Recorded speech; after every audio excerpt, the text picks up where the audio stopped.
Google's still flat, like for the most part. And in fact, they just released this whole new Material version of their thing called Material 3 Expressive. Expressive. And probably my favorite thing about this, that it's 30% more rebellious, which sounds like, it just sounds so much like, what would the youths like? And it's like 30% more rebellious. And it's so nerdy. Welcome to Growing a Fruitful Brand, where we discuss how to create and grow a brand that makes the world a better place for you, your customers, and your employees. I'm Ben Luters, founder and art director of Fruitful Design and Strategy, and this is my business partner and brand strategist, Raj Lula. Depending on when this goes live, either your iPhone just had a major update to how everything looks, or it's about to get it. I'm talking about liquid glass. Isn't that fun to say, Raj? Liquid glass. Less fun to drink. Less fun to, yeah. Would not recommend. Please do not drink a big swig of liquid glass right now. In preparation for this, I watched the video of Steve Jobs introducing the iPhone. Yeah. Great video. I mean, I forget how funny he could be. And it's just such a momentous moment in this world. But he shows on the screen, before showing what the iPhone's going to look like, he teases that he has one in his pocket and he puts it in. But he shows all the smartphones at that time with these clunky physical keyboards. Very plastic. And he's like, the problem with these is in the bottom 40. And it's like he just zooms in on these keyboards. And I remember when the iPhone first came out, I didn't get one. I actually got, I don't know if you know this, Raj, I got a Droid. I got a Droid 1 because I had never touched an iPhone. It was really weird, a weird moment for me. I was bought into Apple, but I could not envision not going with the slide-out keyboard. It had a slide-out keyboard, physical keyboard, and I was like, I'm not going to be touching some screen keyboard. What is this crap? Little did I know how good that thing would be. But anyways, here we are. Little trivia for you on that Droid. Did you know that I think it was Verizon who kind of branded whatever phone company that was as the Droid line? They had to license the word Droid from Lucasfilm. Oh, I think I did know that. Because the word Android is a dictionary word that you can use. But Droid was one that Lucas made up for Star Wars. Yep. Yes. We're such nerds. Yep. Okay, so back to our current liquid moment. Glass. Yeah, things have evolved. Now, I think in preparation for this, Raj also sent me this video that kind of detailed kind of the history of how the interfaces on our phones have evolved over the years for both iPhone and also for Android, now that you mention it. And it's just funny, every time a big change like this happens, there's always a backlash. Well, there's always a lot of commotion, both pro and negative. So like a lot of designers are freaking out now, but then a lot of other people are also like, this is pretty cool. And we've seen this before. You remember when iOS 7 came out? Oh, yeah. I loved it. What year was that? That was 2013, I think. 2013. Good old days. Yeah, so it's been 12 years since we've had a major design language update from Apple. Now, one thing I want to ask you is, does this matter? Just across the landscape of, yes, a lot of us have iPhones. We're going to have to, deal with this UI, but across the design landscape, across the marketing landscape, how much do you think this matters? Oh my goodness! I mean, I think it really matters. So if you look at when iOS 7 came out in 2013, I mean, Apple is such a leader in this, and Google as well. They're both such leaders in how everything looks and feels, or should look and feel, and how interactions should go.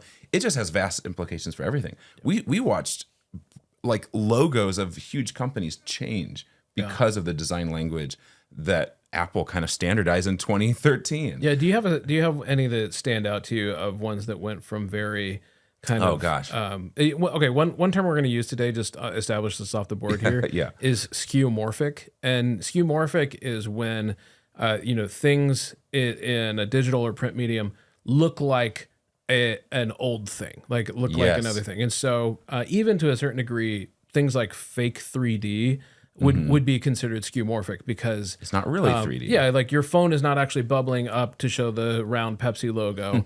It's it's just like the shading and the shadows and all that kind of stuff that make it look 3D. Early iPhone OS is a great example of this because I mean it was is basically just like an amazing case study of skeuomorphic design because, you open up like the books app and it's like a wooden bookshelf and they have these actual books with binding setting and you click them and they animate, they open and you see the pages. It's like kind of fun and beautiful in a way.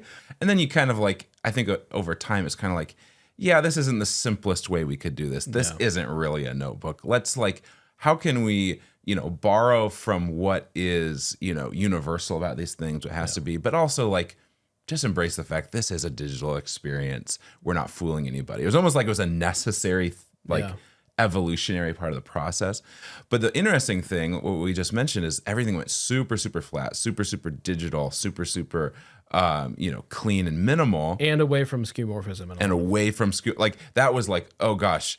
But look at what your iPhone looked like back then in pre-2013. Well, and even like Instagram looked like an actual Polaroid camera. Exactly. And you kind of retain some of the elements of it now, but the gradient background, just the white kind of sort of outline of a camera. That's a great example. They're moving really far away from it looking, trying to replicate a version of an actual physical camera into the idea of a camera, a shutter, kind of that sort of thing. It's really remarkable to look at logos basically pre-2013 and look at all those same brands now.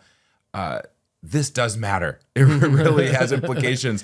And so, the question is everything, all the logos going to be covered in liquid glass? Yeah. Kind of. We'll get to that in a second because if your logo's on an iPhone, it if it's an app icon on an iPhone, it's gonna be able to be liquid glassified. And like they're playing with natural elements. They're playing with things that actually occur in effects that actually occur in the real world. And they show when they're doing the video, they're showing like people in the beautiful Apple studio that's all made of glass because they basically live in like heaven or something like that. But they're like on these tables and they have like little colored pieces of glass that they almost look like paperweights that they're just they look beautiful. And my favorite thing of liquid glass is just I want some of these like little these little toys. This is the only way I'm reading my notes from now on. I know. It's like I just think that looks so cool, and they're showing how it magnifies over text and stuff. And they are. I don't know if that's how they actually did it, where they're like, we need to work with a glass manufacturer and see how this actually interacts. They probably did. They can do it. And Apple's always been kind of nerds when it comes to the physical materials of their hardware. Yep. And this is like the kind of the digital materials of their software. And so it kind of makes sense. It feels like the most Apple-y thing where they're like, how like we have all these different options of materials for your, Apple Watch and your phone and etc. Here's like these really, really fun little effects and stuff in the software itself. So let's just kind of talk about the actual liquid glass. Like, how did we get to this point? We talked about flat design a little bit. I'd like to dig a little bit more into that.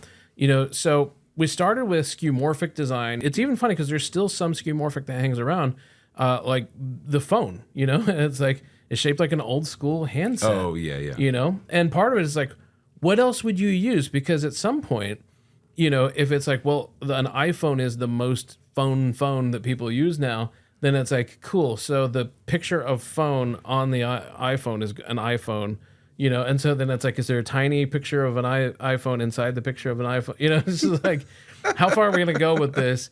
It does feel a little bit like skeuomorphism does help us to a certain degree to orient in the world, even if most of us have not held a corded handset in years, maybe decades. Dude, this reminds me of from Steve Jobs announcing the iPhone. I didn't remember this. Maybe you do. When he announces it, he's about to show it on the screen. He was saying it's like an iPhone, or it's an iPod and a phone, an iPod and a phone. And then they go to it, and it's literally just a picture of an iPod with an old rotary dial phone instead of the track wheel, and everyone's laughing, and it's so funny. We started with skeuomorphism, so everything on a digital thing looks like an old thing because it helps our brain make sense. There's still a lot more of it in your apps than you think. Like if you go to start a new note in Notes, it's a little pencil. A lot of times we're clicking a gear or a pencil, to either edit settings or edit a document or something. So some of the stuff probably isn't going away for a long time. Sure.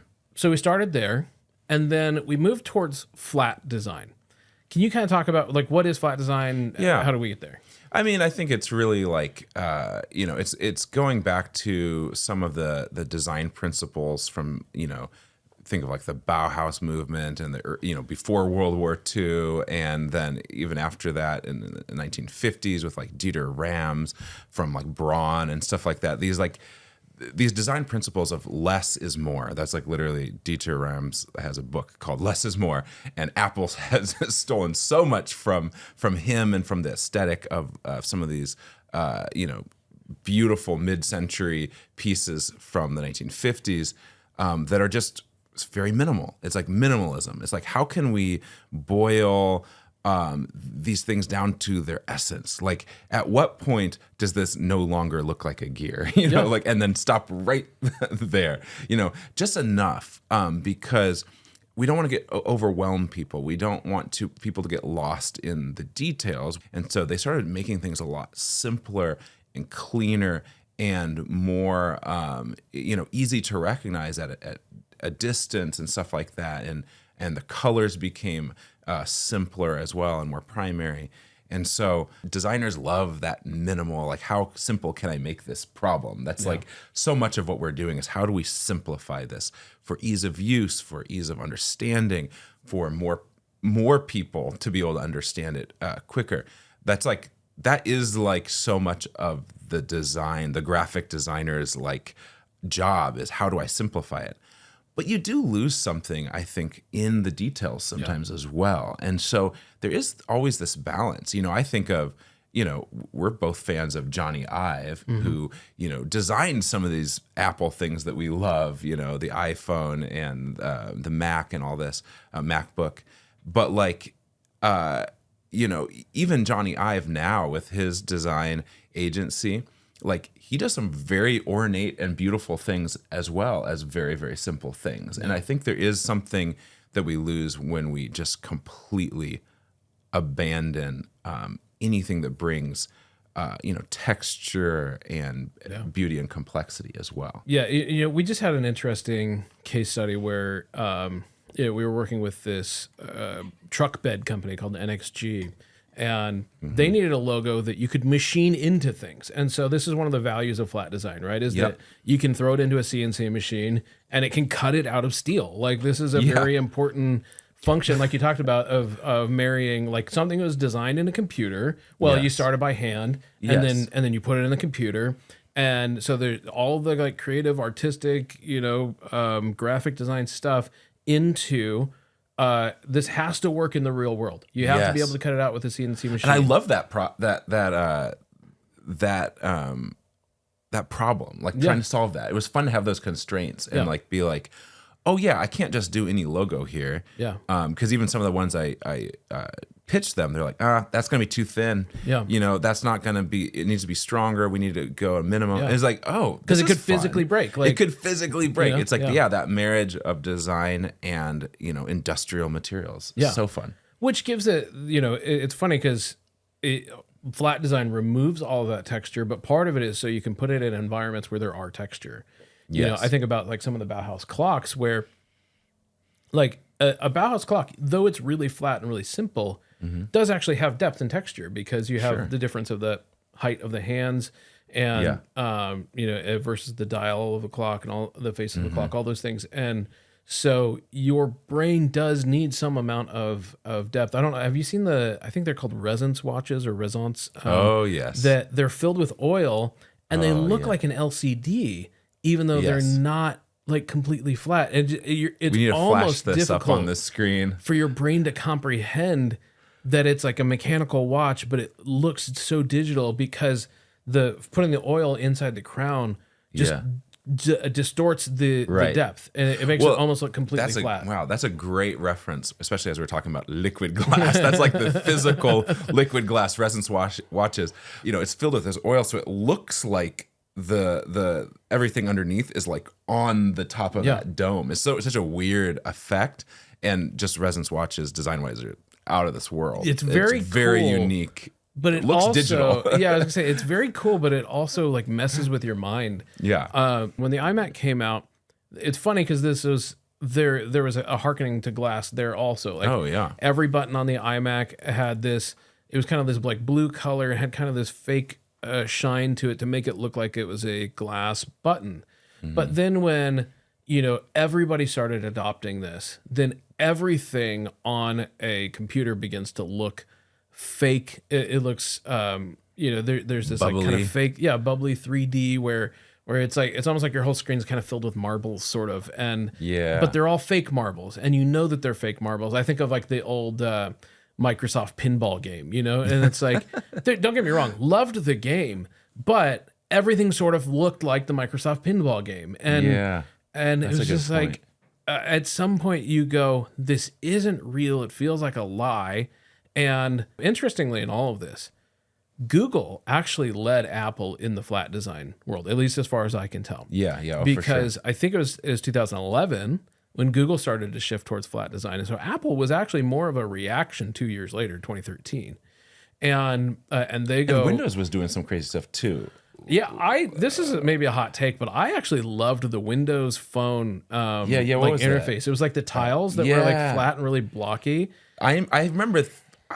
I seem to remember that actually like kind of helped or really kind of influenced Apple to kind of like, okay, we need this. Looks like the future, and our stuff is starting to look. Yeah, even the Zune interface with like just very simple text. Zune. Okay, that's where I'm not saying the hardware looked good. I But can't really remember it. I don't know that I ever it was just saw like it. very thin, very simple text on the screen. Yeah. And it did have kind of a scroll effect to it, if I remember right. One thing I think is really interesting here is that if you go to apple.com, at least of the recording this episode, their logo on their homepage is flat. Oh yeah. All of the text, other than if it's designed to be showy in whatever way, but where it says iPhone 17 pre-order now, whatever, all that text is going to be flat. Yeah. And so even in a world where we're moving towards this liquid glass thing, I think Apple's signaling to us that like flat and glass are going to have to live together because of all of that. So I'm curious for you, moving into a world of almost returning, but it doesn't feel like it's not a nostalgia thing. It's like this is a new evolution of this design. New. Yeah. And actually, before I even ask that question, one thing to note is that Google's still flat, like for the most part. And in fact, they just released this whole new material version of their thing called Material 3 Expressive. Expressive. And probably my favorite thing about this, I heard this quote. I don't know if it's in actually any Google's documentation, but that it's 30% more rebellious, which sounds like it just sounds so much like what would the youths like, and it's like 30% more rebellious, and it's so nerdy. They're going way into the playful category with their animations and all that stuff. But I would say your question generally, Material 3 Expressive kind of just looks like if Google and a Canva template had a baby. Like it's interesting. It's more match made in heaven. It's more interesting than the flat design that we've seen in Gmail and kind of all these other places for enough years now that it's like, it could use a little tidying up, a little freshen up here. Yeah. It's more interesting. There is more animation. And physics are actually something to be really interesting to talk about here too. But all that to say, there's some more animation, and it's almost like that next evolution of, yes, we're not going towards it feels like a physical object, but it does feel like a button should react when you do something to it. And so like, does it press in, or does it like expand, or does it turn, or what happens when you do it? We went from like, this is how a screen needs to feel, to this is how humans are kind of interacting with this, and the way we expect to the kind of like reward of I pressed this and therefore a thing happened. So almost kind of moving more towards just like that natural usability. And then Apple comes in almost like kind of seemingly out of left field here, going like, yeah, cool, you could do that. You could keep flat, a little more interactivity, but no.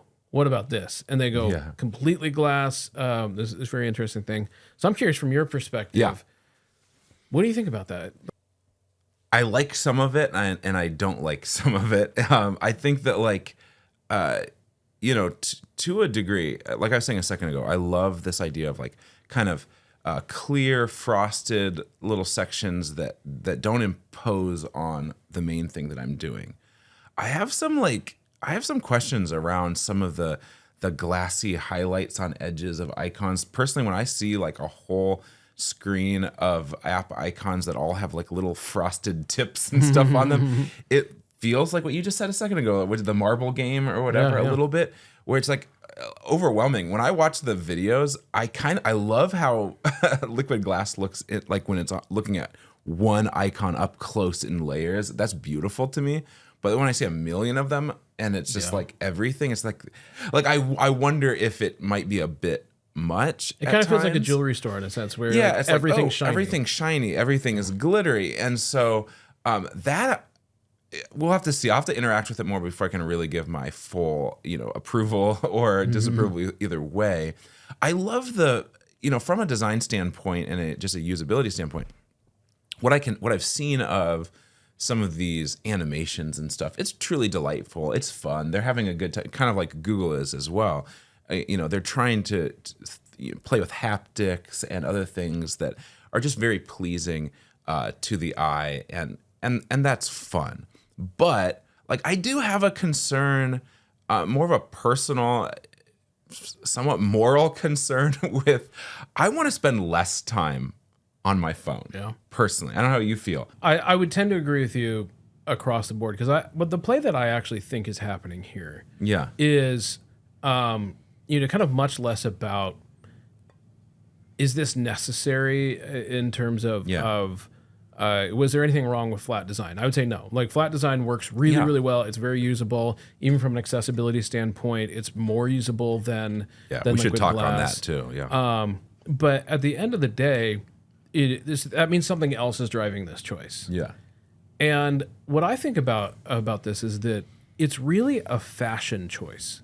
And what I mean by that is if you look at Material 3 Expressive, like a Google phone next to an iPhone, now it looks like the newest Google user interface is 5 years older than the newest Apple interface. Even if it's better in some ways, but you just go, holy cow, I've never seen anything like this.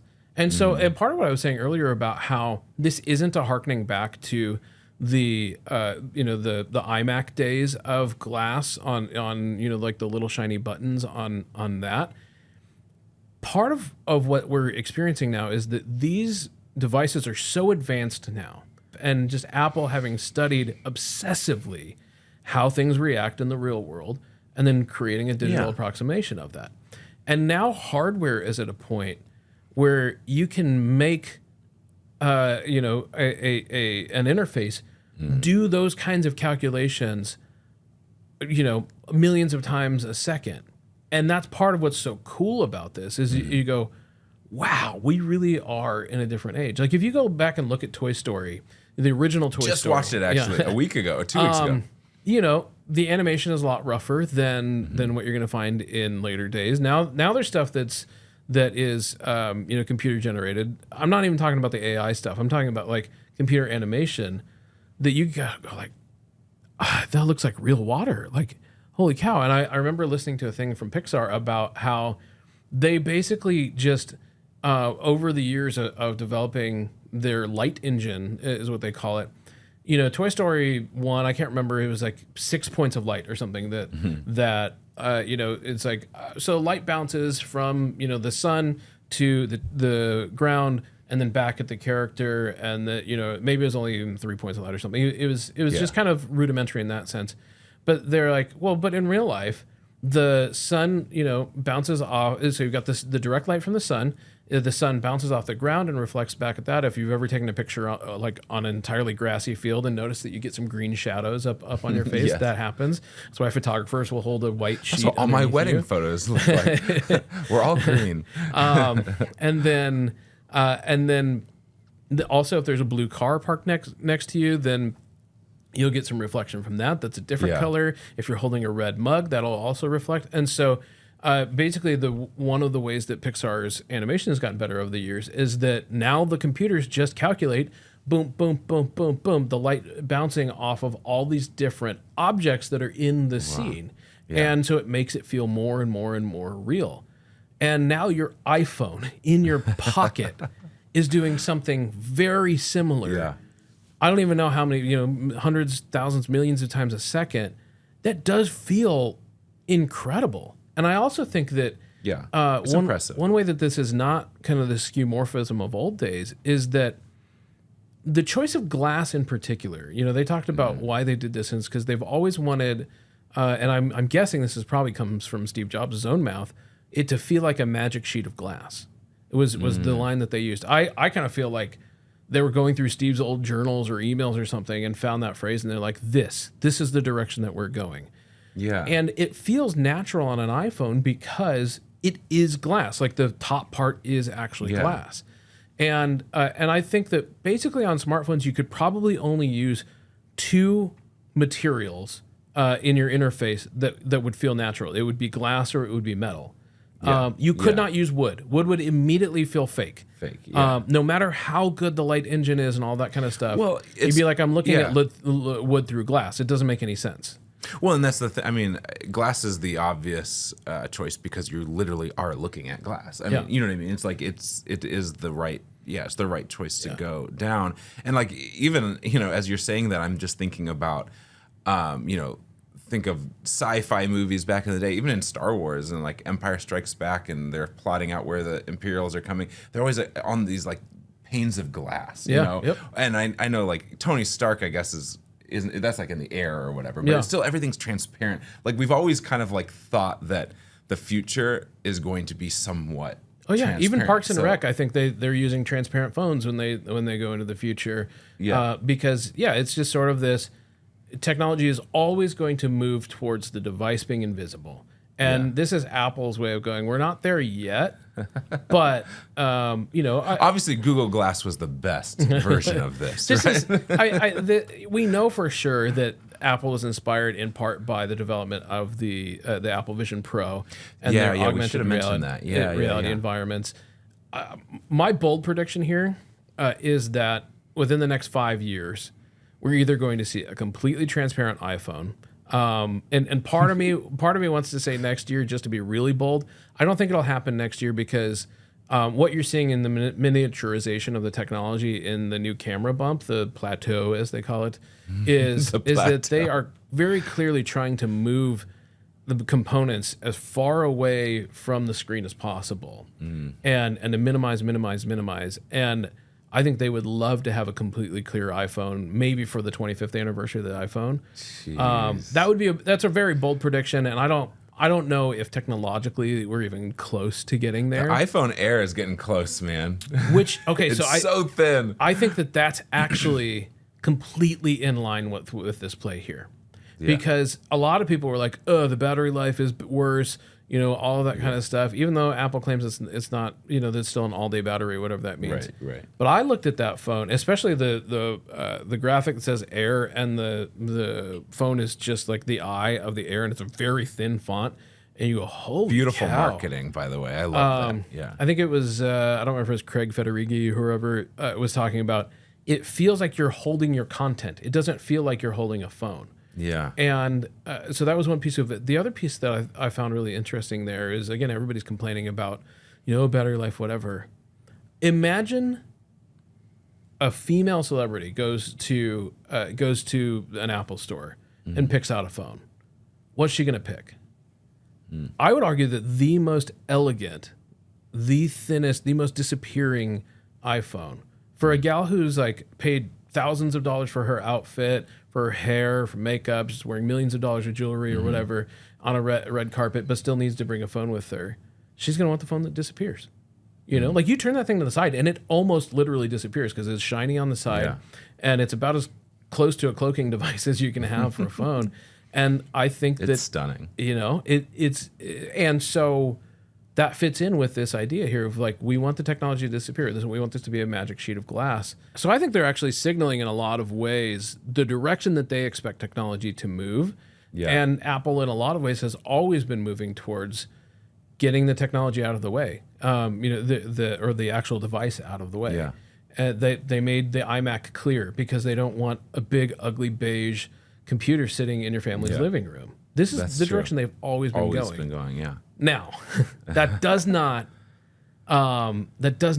actually contend with your distraction problem, though. Yeah. That's the funny thing, and this is like kind of the Apple's like behind the scenes sorcery, right? Is that they make it seem like this is the lifestyle device. This fits seamlessly into your environment, and they're better at it than anybody else, I would argue.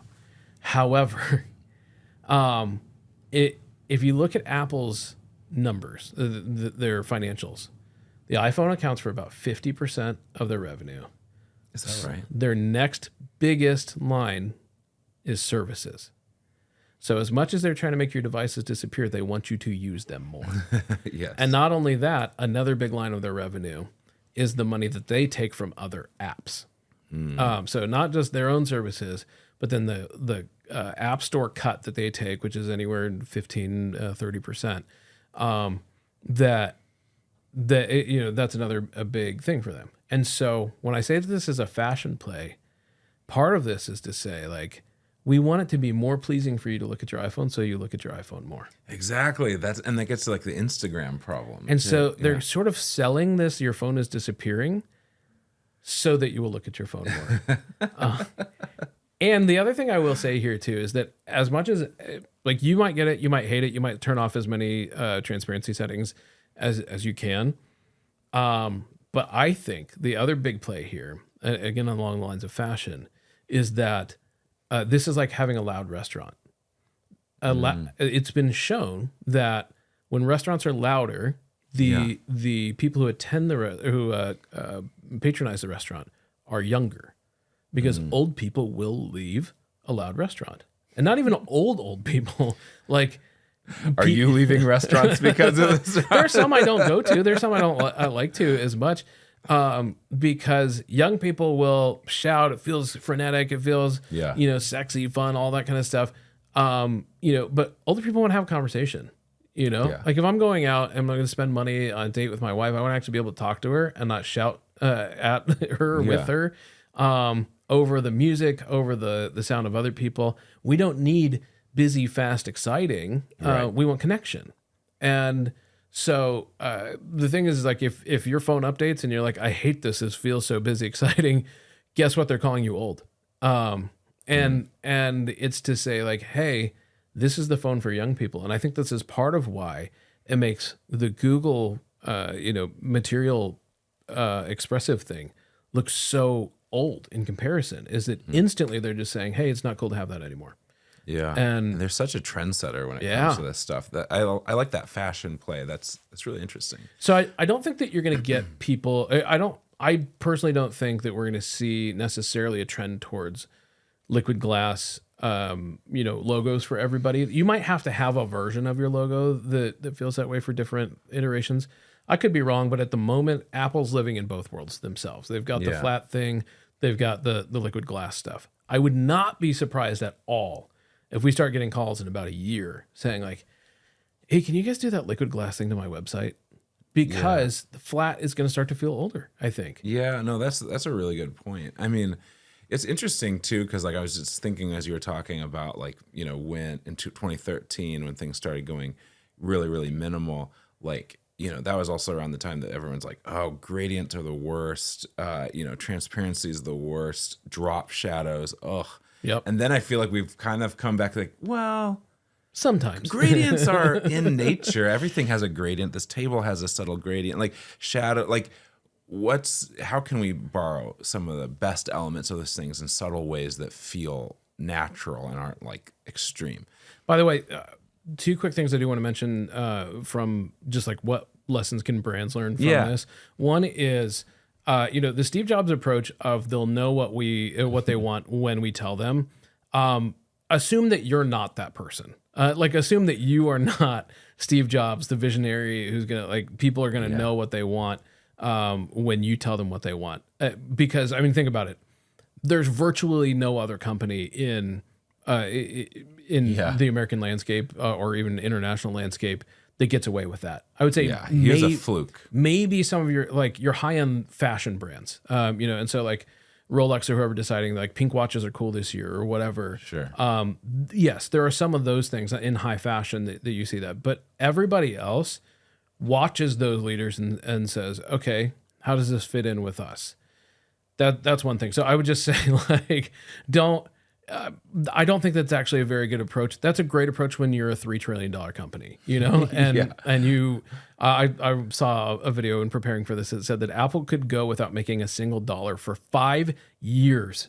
That's how much cash they have on hand. They have more cash on hand than Netflix is worth.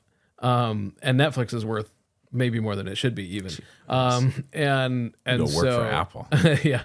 Netflix, by the way, is worth 2/3 of Walmart and has like 1% of the employees. It's crazy. Well, a piece of that apple pie, you know what I'm saying? So that's one thing. Just assume that you're not going to lead the market in that way, and that's okay. You're not the next Steve Jobs. Yeah. The second thing that I want to say here is that it's very interesting that at 2025, we are talking about the design of the iPhone, as opposed to the debacle with Apple Intelligence last year. A great brand move that they made this year, which, by the way, had to have been years in the making, was getting back to what they're good at.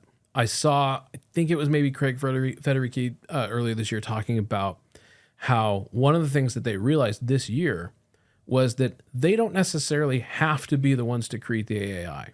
Like, search on your phone has pretty much always been Google. Like it famously, like Google pays about, I think, $1 billion a year, literally, to Apple to be the search provider of choice.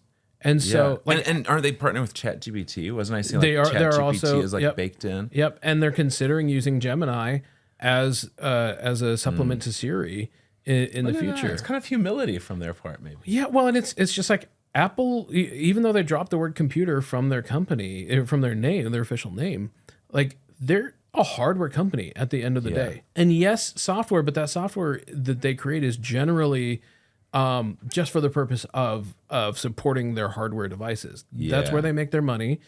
Sure, Apple TV, some of that, it is their second largest, revenue stream, which is these services. Yeah. But it's kind of, again, it's just stuff to get you to use your iPhone more. It's iCloud so you can store the pictures that you took on your iPhone, which is because we made a better hardware camera so you take more pictures.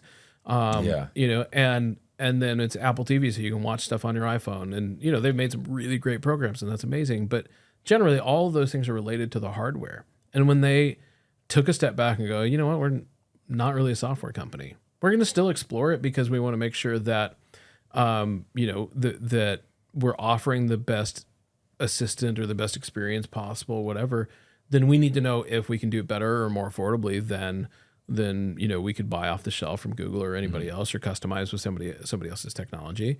But I think this was just such a really interesting brand, not even really pivot, like a brand recentering, where they realized like, oh yeah, this is who we are, and this is the thing that we lead the way. Everybody's going to be talking about this for the next 3 months, up until the holidays here. Yeah. And it's because they made a really smart move of just going like, what can we wow people with? And it's like, we can wow people by being leaders in design, by being leaders in functionality. And then, we'll make sure that you can access ChatGPT or Google really easily from our phone. And that's what they want anyway. That's 50% of their business. So back to fundamentals was a really, really good thing for them, I think, here. There you go. All right. So last piece here, I want just simple verdict from you, yes or no on liquid glass. Yes or no? I think yes. I love new things. I love change. I just want to play around with it. I feel like since I haven't interacted with it, it's hard for me to say yes or no. But in general, I am that guy when I log into like even like a Google app or something online and they're like, hey, we've switched some things around. I just get excited. I'm like, oh yeah, I'm not that person like, hey, where's my, I just love change. And I love seeing what people do. So in general, I think I'm interested in it for sure. Yeah. What about you? Yes or no? I'm a yes. I think it's interesting. One thing I'm looking forward to, because I could never get into the change all the apps to the same color thing. Yeah, I tried. But I think I could get behind change all the apps to no color. Even if it makes them harder to find, I think that's actually a feature. That's a good point. I think I'm more for that than for like make everything potentially lime green or navy blue. But I like the way that the completely transparent apps look all together. It does make it a little bit harder, but again, a little friction between you and your phone is actually a good thing, because if you want to use it a little bit less, I'm all for that. And I've always been a proponent for it. I love the idea of the technology disappearing. You know, and even some of the kind of lower tech devices like my Remarkable sitting here. You know, they made the edges feel a little bit more like a stack of paper. And I like that. You know, it's just like it fits into your world a little bit better. And as these go away, I think that the iPhone Air, you know, I was a little skeptical at first, but I think it's such a brilliant design move for them. And I would not be surprised next year for to see if they could get a Pro phone down to that form factor.